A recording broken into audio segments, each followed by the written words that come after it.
Le modèle d'hérédité élaboré par Gregor Mendel demeure l'une des fondations incontournables des sciences biologiques modernes. Ne serait-ce que par la rigueur de ses expérimentations et la pertinence de ses conclusions, Mendel est souvent considéré comme le père de la génétique. Lorsqu'il entreprit ses travaux au milieu du XIXe siècle, il ne disposait ni d'outils sophistiqués ni d'une compréhension avancée de la biologie moléculaire.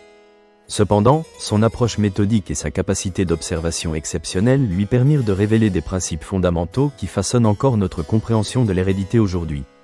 Gregor Mendel, né en 1822 dans une famille modeste en Moravie, alors parti de l'Empire austro-hongrois, devint moine augustinien. Son affiliation religieuse lui donna accès à des ressources éducatives qui auraient été autrement inaccessibles. C'est au monastère de Breno qu'il put mener des recherches approfondies sur les plantes. Son choix porté sur le pois, Pisum sativum, n'était pas fortuit. Cette plante présentait plusieurs caractères distincts et exprimés de manière binaire tels que la couleur des fleurs, la forme des graines et leur texture. En cultivant et croisant des milliers de plants, Mendel observa des régularités statistiques dans l'héritage de ces caractères. Mendel mit en évidence deux lois fondamentales de l'hérédité. La première, la loi de la ségrégation, stipule que chaque individu possède deux allèles pour chaque caractère héritable, et ces allèles se séparent, ou se ségrégeant, lors de la formation des gamètes. Ainsi, chaque gamète ne contient qu'un seul allèle pour chaque caractère. Cette loi fut déterminée après avoir observé que des caractères récessifs réapparaissaient dans la génération F2 à une proportion de 3 caractères dominants pour un récessif. La deuxième loi, la loi de l'assortiment indépendant, affirme que les allèles de différents caractères se distribuent aux gamètes indépendamment les uns des autres. Mendel distingua cette loi en examinant des croisements dits hybrides, observant que les caractères se combinaient de manière indépendante. Il convient ici de relever la technique remarquablement ingénieuse que Mendel employa pour garantir la pureté de ces croisements. Il effectuait des autofécondations et des croisements contrôlés tout en pratiquant l'émasculation des fleurs pour éviter des pollinisations non maîtrisées. Ces procédés permirent de conclure scientifiquement sur les ratios observés. La probité scientifique et la capacité d'isoler les variables d'étude dans une expérience sont des principes encore largement appliqués dans la recherche contemporaine. Contrairement à bien des savants de son époque, Mendel n'écrivait pas simplement ses observations, il les quantifiait et appliquait des statistiques rigoureuses pour en déduire ses lois. Cette approche quantitative, en soi une innovation, conféra une rigueur unique à ses travaux et permit de démontrer la prévisibilité statistique de l'hérédité. Ces expériences ont été répliquées et validées quantitativement par des générations successives de scientifiques, consolidant la robustesse scientifique de son œuvre. Une des anecdotes fascinantes concerne la réception initiale de son travail. Publié en 1866 dans les Annales de la Société d'Histoire Naturelle de Breno, les travaux de Mendel sombrèrent dans une relative obscurité pour plusieurs décennies. Ce n'est qu'au tournant du XXe siècle que 3 scientifiques, De Vries, Correns et von Tschermak, redécouvrirent indépendamment les lois de Mendel et confirmèrent son génie expérimental. Ces redécouvertes menèrent à une explosion d'intérêt pour la génétique, jetant les bases pour des découvertes futures, notamment la théorie chromosomique de l'hérédité par Boveri et Sutton.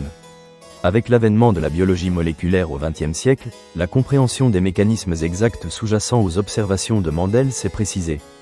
La découverte de la structure de l'ADN par Watson et Crick ainsi que les travaux ultérieurs sur la transcription et la traduction des gènes ont tous pris racine dans le cadre conceptuel établi par Mendel. Les gènes, composants fondamentaux de l'ADN, sont des segments qui codent pour des caractères héréditaires, vérifiant ainsi les hypothèses originales de Mendel sur la nature discrète des unités héréditaires.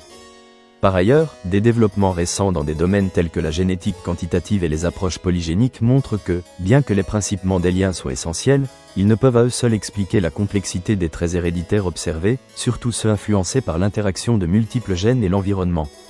La reconnaissance de l'épigénétique, qui traite des modifications héréditaires dans l'expression des gènes sans modification de la séquence ADN, témoigne de la richesse et de la complexité continuellement explorée du champ de la biologie héréditaire.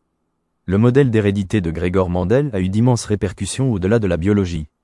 En agriculture, ces découvertes ont influencé les pratiques de sélection végétale, permettant la création de variétés de plantes plus résistantes et productives. En médecine, la compréhension des maladies génétiques et le développement de la thérapie génique reposent en grande partie sur les principes mendéliens de transmission des caractères. Ces théories restent également au centre de l'enseignement de la biologie générale, illustrant tant leur application universelle que leur élégance intellectuelle. En conclusion, l'œuvre de Gregor Mendel ne peut être surestimée en ce qu'elle a jeté les bases de la génétique moderne. Sa méthode rigoureuse, combinant des observations empiriques précises et des analyses statistiques innovantes, a ouvert une nouvelle ère dans la compréhension de l'hérédité biologique. Malgré un accueil initial mitigé, ces découvertes ont été redécouvertes et confirmées, le consacrant comme un titan de la science. L'importance de ces lois dépasse largement le cadre de la biologie, touchant à diverses disciplines scientifiques et influençant des secteurs vitaux comme l'agriculture et la médecine.